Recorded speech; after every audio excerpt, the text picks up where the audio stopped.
Section 2.3, the precise definition of a limit. What are we going to do in this section?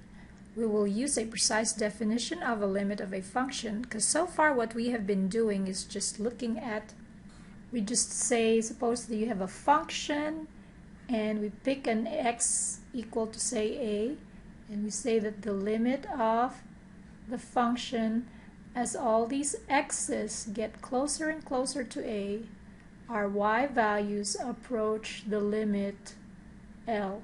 So instead of using now vague terms, we will know exactly how close should our x's be depending on how close our y values will be to L. Another thing that we will do for this section is we will prove some of the limit laws in section 2.2. And of course, we'll find a delta given a function f with its limit L at x equal to c and a given epsilon greater than 0. This will make more sense once we get into the definition of a limit. Let's look at first an example. Consider the function y is equal to 2x minus 1 near x sub 0 equal to 4. So we concentrate on x equal to 4 right here. And from section 2.2 we know that the limit of 2x minus 1 as x approaches 4 is simply equal to 2 times 4 minus 1, and that will give us 7.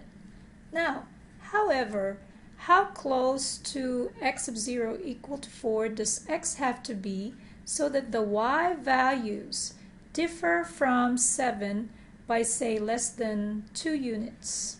Okay, so if we do that, let's concentrate on our limit value L, and we want to find out how close should our x's be so that the y values would differ, will remain within 2 units of distance away from 7. And so what we got here is a horizontal yellow road centered at y equal to 7 and 4 units wide. And when we do that, see where it meets the graph right here. Okay? And then when we project down, notice that what we created so far is a blue vertical strip. This time it's centered at our x sub 0 equal to 4. Okay?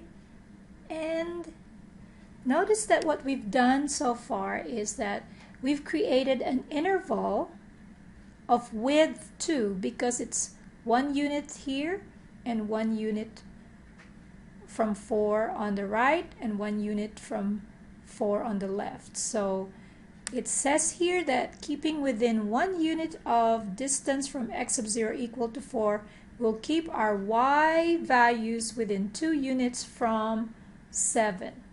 Now, how did we know to get that it's 1 unit?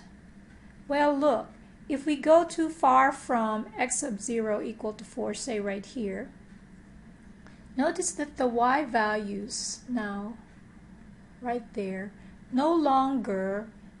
is no longer in the horizontal strip. So we don't want to get too far from x sub 0 equal to 4. Okay? So let's see how we got that 1 unit distance away from 4. Let's go back, consider the function again, and this is the same question that we've looked at in the previous slide.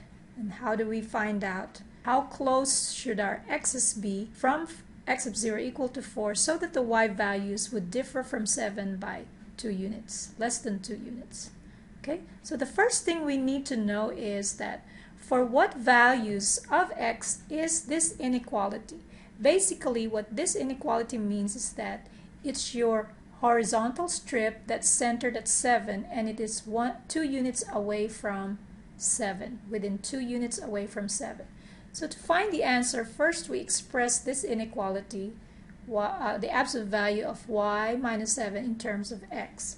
So let's do that, and what we'll get would be, of course, what is y? 2x minus 1. Okay, so we take the absolute value of 2x minus 1, that's your y, minus the limit value, which is 7, and we see that this is equal to 2x minus 8. Okay, so there we have expressed this absolute value in terms of x.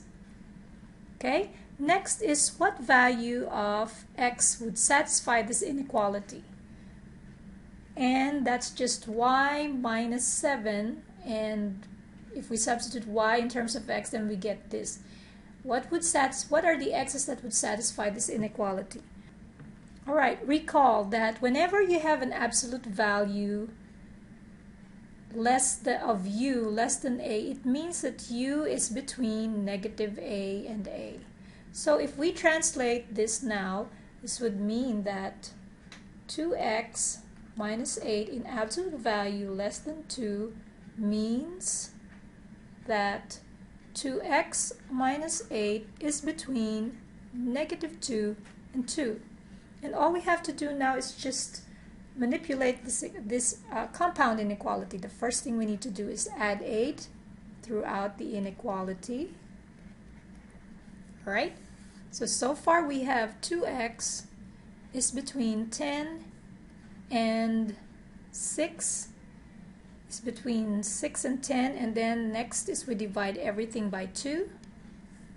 And when we do that, we see that x is between 3 and 5. And sure enough, if we go back to the previous slide, you will see that with x sub 0 equal to 4, the interval containing this is 3, 5. So with this, we see that as long as our x's would be 1 unit away from 4, that's 1 unit, then the y values, this would guarantee that the y values would remain within the horizontal strip of 2 units above and 2 units below 7. Okay, so what did we find out? We've seen that if we keep our x's within 1 unit away from x sub 0 equal to 4, then the y values would differ from 7 by less than 2 units. So this is what this means. This interval of width 2, that means 1 unit to the right of 4 and 1 unit to the left of 4. This is the same as this inequality. This would guarantee that if this is the case, if we have this blue vertical strip, then we are guaranteed that the y values would remain in the yellow horizontal strip. So that's what we did. Okay, so let's go ahead and define what is the limit of a function in precise terms. So let f be defined in an open interval about x sub 0. In our case, we used x sub 0 equal to 4, except possibly at x sub 0 itself. We say that, of course, the limit of f of x as x approaches x sub 0 is L. If now we use these terms, if for every epsilon greater than 0, there exists a corresponding delta such that, alright, if the absolute value of x minus x sub 0 is less than delta and greater than 0, that is just to take the case that it's possible that x sub 0 will not be defined, or the function may not be defined possibly at x sub 0 itself. Okay, this would imply that if this inequality is true, then the y values differ from the limit L by less than epsilon. So if we look at the example from example 1, and it's just right here, our epsilon that we just defined was 2. The limit of L, was 7, and we found out that delta is equal to 1. So in other words, if x minus 4 is less than 1, if this absolute value is true, then the y values differ from 7 by 2 units. So this will help us to be precise in the sense that given any epsilon greater than 0, then we can find a delta such that as long as the x values stay within delta units away from our x of 0, then it guarantees that the y values stay within precisely 2 units, less than 2 units away from 7.